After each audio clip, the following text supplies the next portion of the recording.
Hello, friends. Welcome back. We are on our fourth reading in the book of Genesis. So if you are following along, remember, turn in your first card and you get a freeze pop when we finish these readings. It's a reading a day.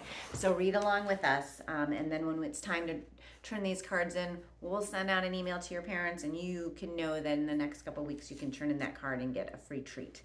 And then there's more treats as we go through the summer, and we'll talk about those another time. But let's grab our Bibles so that we can jump into reading.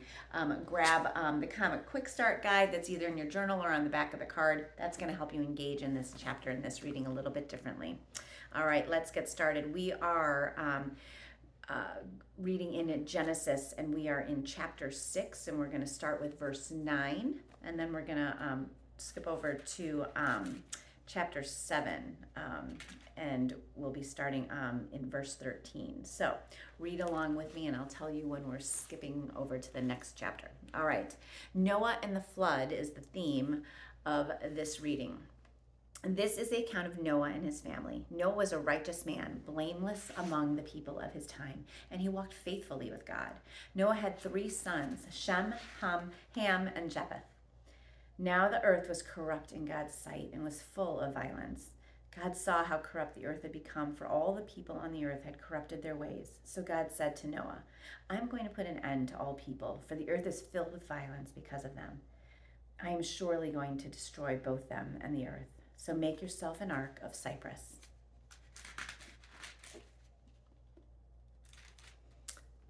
Cypress wood, make rooms in it and coat it with pitch inside and out. This is how you are to build it. The ark is to be 300 cubits long, 50 cubits wide, and 30 cubits high. Make a roof for it, leaving below the roof an opening 1 cubit high all around.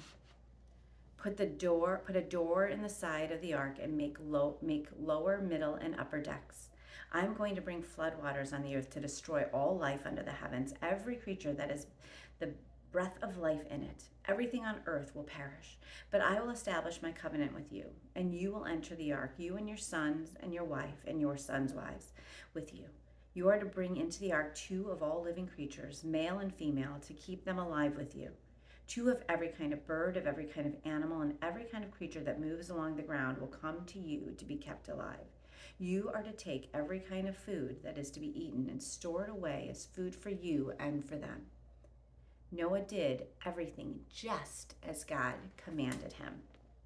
All right, we're moving on to chapter 7, but we're going to skip on over to verse 13. So find your place. You can hit pause if you need to, and we're going to continue reading along. On that very day, Noah and his sons, Shem, Ham, and Japheth, together with his wife and the wives of his 3 sons, entered the ark. They had with them every wild animal according to its kind, all livestock according to their kinds, every creature that moves along the ground according to its kind, and every bird according to its kind, everything with wings. Pairs of all creatures that have the breath of life in them came to Noah and entered the ark. The animals going in were male and female of every living thing. As God had commanded Noah, then the Lord shut him in. For 40 days, the flood kept coming on the earth, and as the waters increased, they lifted the ark high above the earth. The waters rose and increased greatly on the earth, and the ark floated on the surface of the water. They rose greatly on the earth, and all the high mountains under the entire heavens were covered. The waters rose and covered the mountains to a depth of more than 15 cubits. Every living thing that moved on land perished, birds, livestock, wild animals, all the creatures that swarm over the earth, and all mankind. Everything on dry land that had the breath of life in its nostrils died. Every living thing on the face of the earth was wiped out, people and animals and creatures that move along the ground, and the birds were wiped from the earth. Only Noah was left, and those with him in the ark. The waters flooded the earth for 150 days. All right.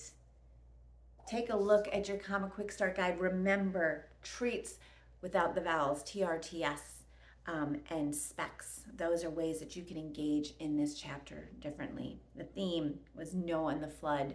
Repeating words are ideas. Were there truths about God? Was there something striking to you that stood out, that surprised you maybe? And then put on your specs to take a closer look. Is there a sin to confess? something happening in the world. That time, a promise to claim. How about an example to follow or a command to obey? And then what's a statement about God? What is true about God? Now that you have read this, think about all the little details and reread it and think about those things. Take some time, meditate on that, and then how are you going to apply it to your life? The Bible is written for you to apply to your life. And so how will you apply God's word that you read today to your life today? What are some things? Love to talk to you more about it. Go ahead and check off this reading. Stop by and see me if you have thoughts or ideas. I would love to hear them. All right. Talk to you tomorrow.